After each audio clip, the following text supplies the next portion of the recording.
Hi everybody, welcome back to the Desmond Works channel, and on with a bit of prep with the second race bike for Thunderbikes. So if you remember, with my number one race bike I was having intermittent electrical problems that were causing it to cut out, which I think that I've resolved. So I bought this one to have a second bike at each meeting so that I was able to at least get some racing done. There was a problem with the title on this, which has now been resolved. So I'm now more confident to go ahead and do the work. And in last week's video, you'll remember that I pointed out some of the little odds and sods and niggles that I wanted to address with the bike. Okay, so I'm going to split that down into two videos. Hopefully today I'm going to get the vast majority of the little mechanical changes that I want done. So we talked about getting the seat unit addressed, the Ohlins damper, the electrical problem, getting a handlebar in that's not bent, sorting out the throttle cable, and then I've got a race change gear lever to go on the other side so we can get rid of the stock rear set for now, but I want to replace those rear sets, so I need to source a pair of those.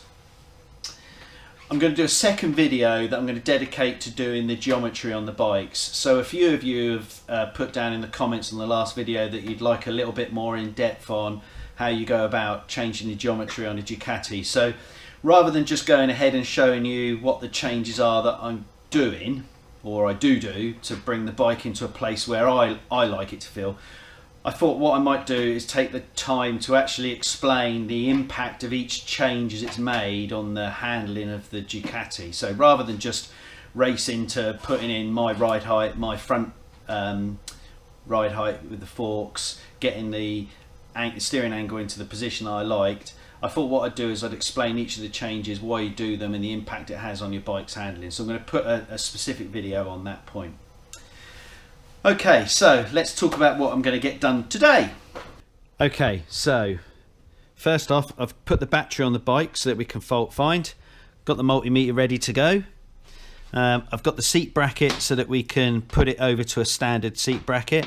I found a spare clip-on tube, stock one, a battery charging lead. I don't know whether I'm going to put that in because I think that when I've grabbed it out my spares, it looks like it might be damaged. And I've got a carbon under tray to address the issue of not having an under tray on that seat unit. So first things first, let's get the seat unit off and look at what we've got to do to resolve the fixing solution that's currently on here and the under tray.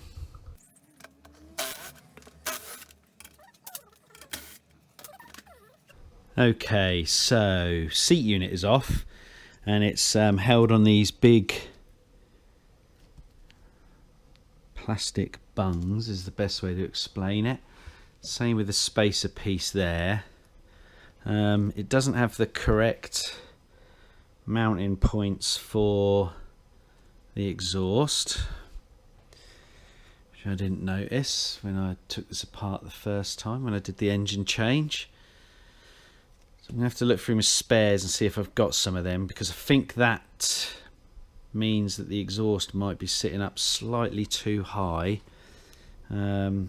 which might answer the problem that I was having with getting that exhaust to sit correctly, because it might be that it's just slightly too high. Okay, so it looks like we've got the correct mounting points to put the under tray in, which is a bit of a positive, and that will hopefully allow me to address this situation. I've got an exposed fuse there as well. It's amazing what you've got in your head when you look at a bike versus what it looks like after a while. The ECU's loose. That's interesting. Oh, I know why it's loose, because I took that as a spare to a track day. Okay, I'm just going to see if I've got any of the brackets for hanging the exhaust correctly. Let me just check that. Okay, I can't find any of the spacer pieces, so what I'm going to do is I'm just going to take off the exhaust and see if we've got enough clearance to get the under tray in. It looks like we should, but I'm just going to double check before we go any further. So what I'm going to do, pop the springs off, loosen off the exhaust. I'll then take the silencer cans off, and let's offer up the tray and see where that gets us to.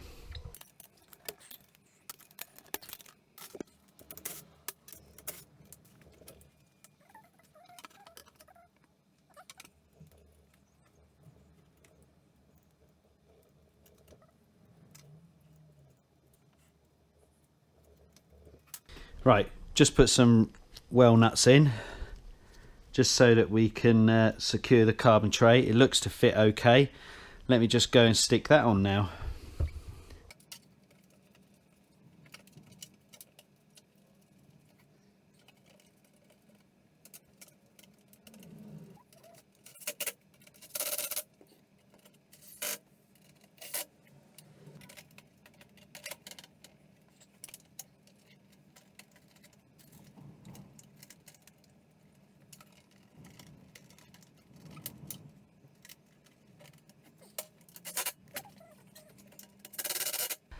Okay, the carbon under tray's on, which is, although it's quite a snug fit, is not too bad actually. So I'll leave it with this direct mounting method. What it does give us is the opportunity just to check what spacing we've got, and it seems that we are relatively okay with the way the electrics are currently configured. Other than that, let's have a look.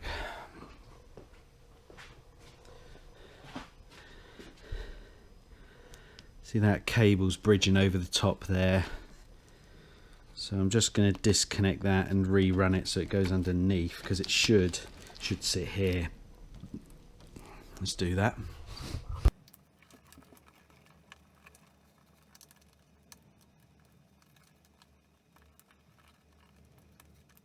So what I was just trying to do is suss out whether that was going to give me the same level of clearance that these plastic bung pieces have given the previous owner.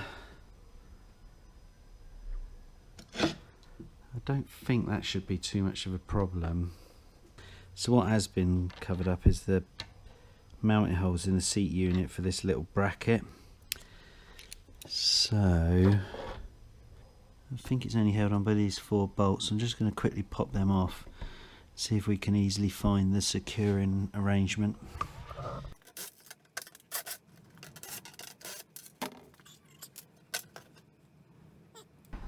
Okay, that stops that dead. I think I'm going to have to stick with the seating arrangement I've got at the moment until I can get a new seat pad. It's lost the welded in nut similar to this side you'll see here. I can only assume a previous owner must have got them stuck, because they do tend to get seized every now and then. So we'll have to stick with as is for now.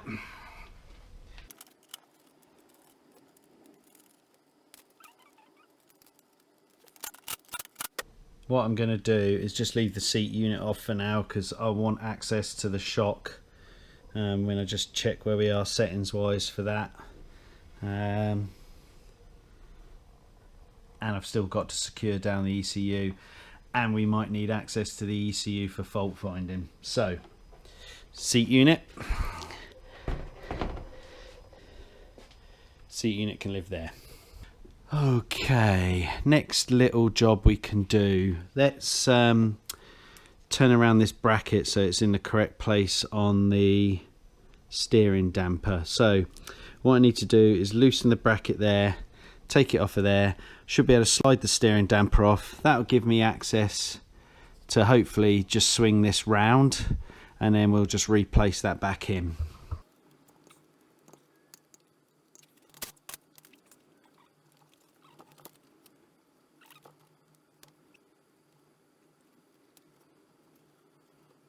Right, I don't actually think that this is a model for the 748. It's got a drilling through the centre that I've not seen before. I'm assuming that's it's a little locking screw there. When you look at how it mounts on the other 748, the bracket's in a much more central position. That's roughly in the same place now, but I don't get the full use of the stroke of the steering damper, so I'm going to have to run it the way round it was beforehand, which is heavily leveraged on one side, but hey ho, better to have a steering damper than not. Let me just take that back out and swing it back round again.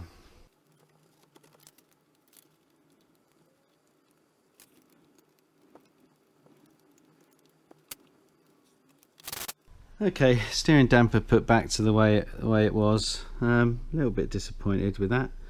Just doesn't feel like it's in the right position, but okay, we'll check that. Okay, next little mechanical job is I want to get a non-bent tube in. Here we have one non-bent clip-on tube. So all I need to do is undo the throttle, undo the starter switch, undo the brake master cylinders, just move them all out of the way, then undo the two clamp bolts that are hidden underneath the reservoir clamp or bracket, sorry, and then that should get us to the point where we can take the tube out. Let's quickly do that.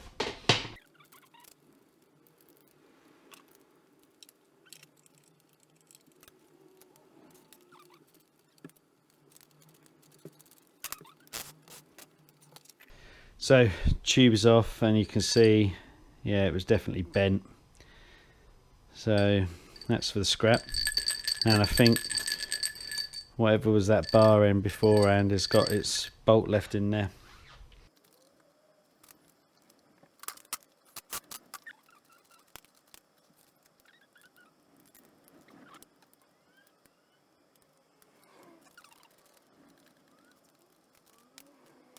Okay, that's all buttoned back up. Seems to be good and free. Now this side looks to be straight, but I need to just pop this bar end piece out. So I need to work out what's gone on there. I wonder if I can stick a bolt in and just pull that out.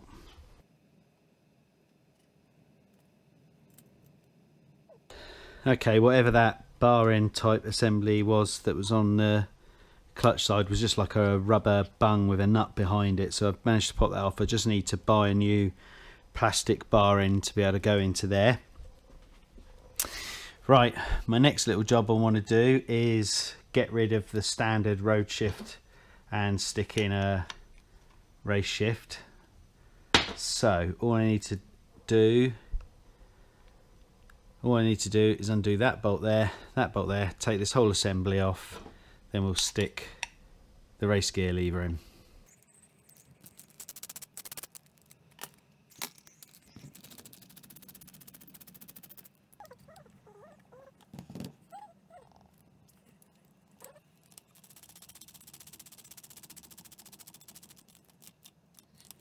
Another little job done. So we've got a race gear shift in there, and we've taken off the road one. All we need to sort out is that rear set piece. Okay, let's just check that we still don't have a rev signal, so I just need to bolt the ECU back down so we've got a correct earth. And then I'll just, there's no water in it at the moment, but I'll just do a quick fire over just to see if we get any movement on the rev counter. Let me just grab some bolts for that. Okay, ECU's connected.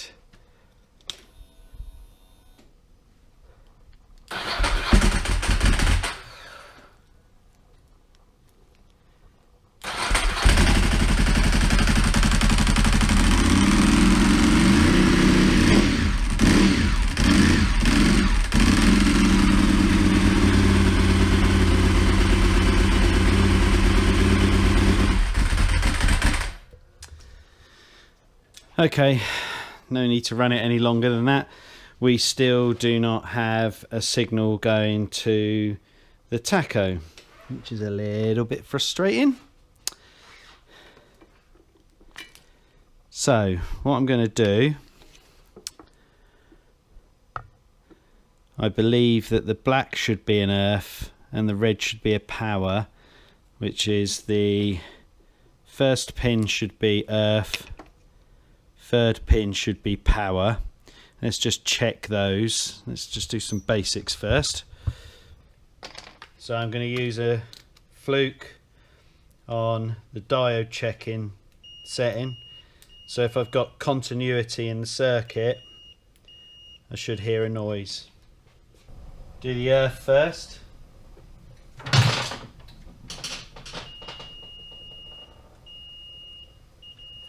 Earth is good.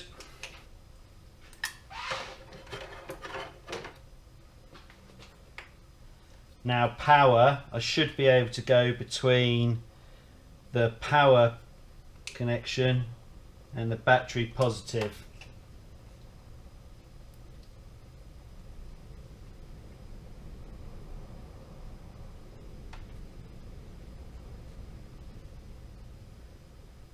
Right, nothing. So next stage, I'm going to take this connector apart and see if I've got continuity on the lead from here up to this connection here. Well, that's interesting because it doesn't have all the pins in it.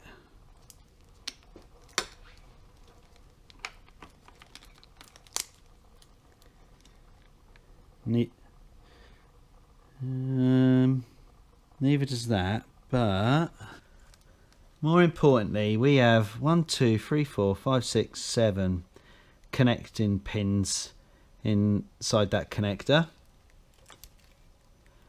And we have 2, 4, 6, 7, 8.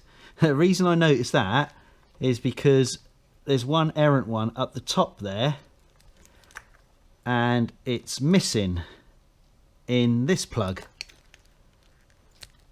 I bet you when we do continuity check, that is the power lead. Let's have a look.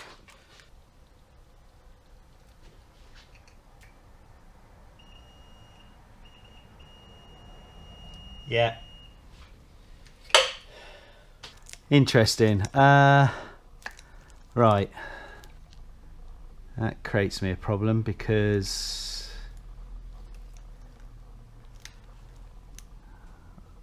I need to get hold of either a new connector and make up a new set, or run the power independently to that lead. I'll have to dig through and see if I've got a bastardized loom. I've got spare mil spec connector in that I can just rob the connectors out of. Oh, that's not the smartest of things. I'm just going to check the continuity that every other one of those goes to a connection on that lead.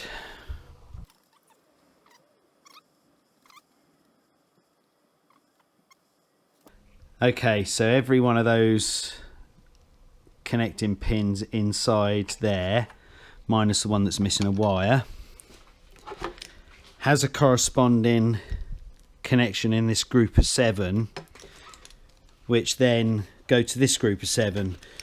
So it is, this pin at the top appears to be my power lead to the rev gauge,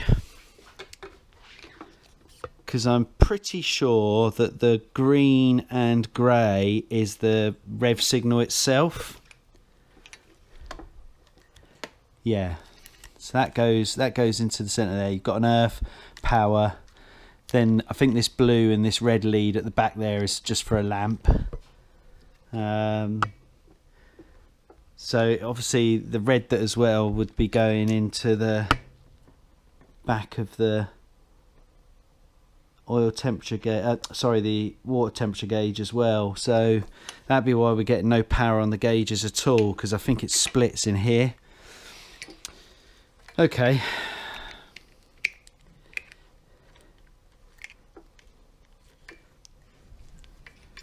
Let's just reconnect that.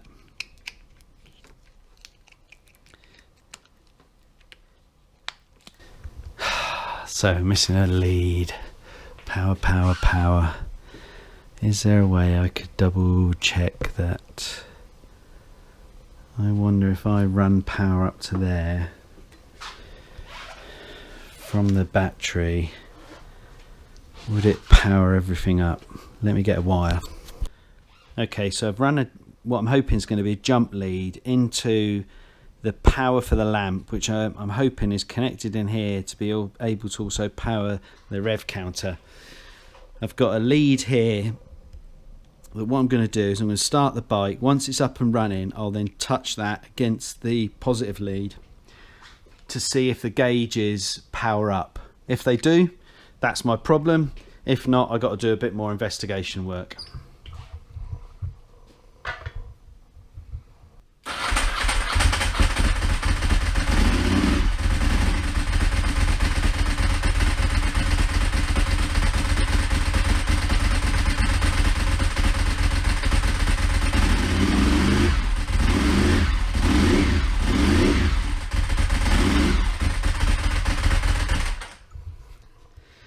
Result, that's the problem.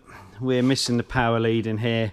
Well, sorry, we're missing it in here, so it's not getting all the way up in the loom to there. So whoever's built the loom got overzealous on this back connection piece. Okay, so that was some rudimentary fault finding, but we've got to the cause of what was causing my problem with the rev counter, and I'm assuming temperature gauge. Now I can't test that because I'd need to get this up to temperature, and it doesn't at the moment have any water in it, so whilst I'm happy to do quick little starts, it seems to idle at a reasonable setting now that I've backed off the throttle cable as much as I could.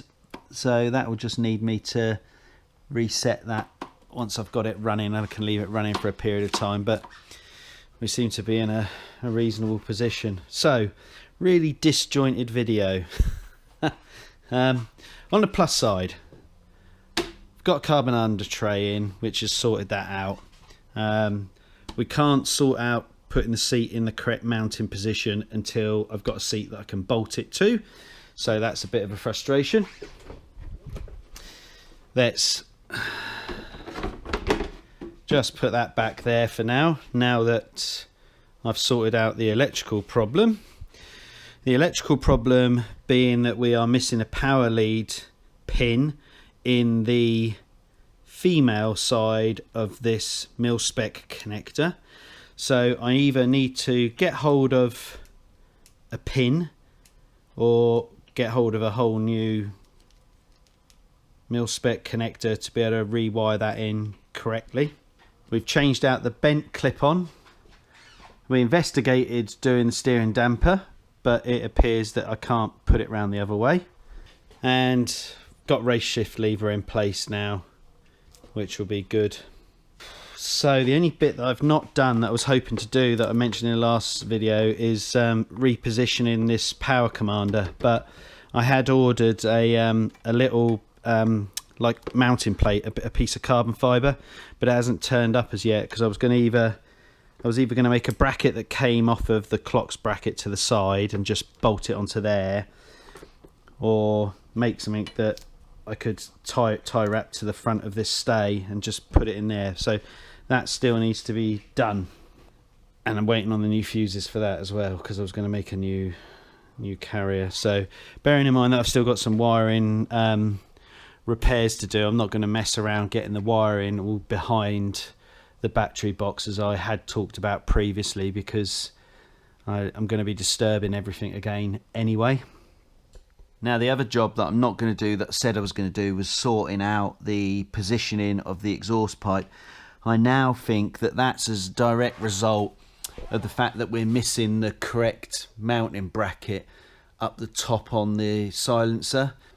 So as it will pretty much pivot it around this center point of the system, I'd gain a slight bit of movement that would close up that manifold gap that I've got there. So I'll do that job once I can mount it properly, because I think that's going to be my problem. Okay, so going to call that video a wrap here.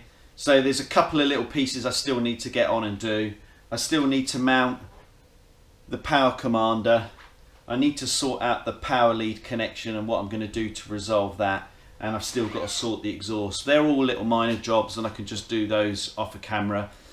Next video, going to be doing a whole piece on the geometry, as I said at the start of this video, so hopefully that will be quite good. Hope you enjoyed this video. If you did, chuck us a like down below. Any questions or comments, and please feel free to ask and I'll get back to you as soon as I can. And if you're not a subscriber to the channel, hit that subscribe button, hit the notification bell for more content, because there's plenty more to come. See you at the next video. Cheers there now. Bye.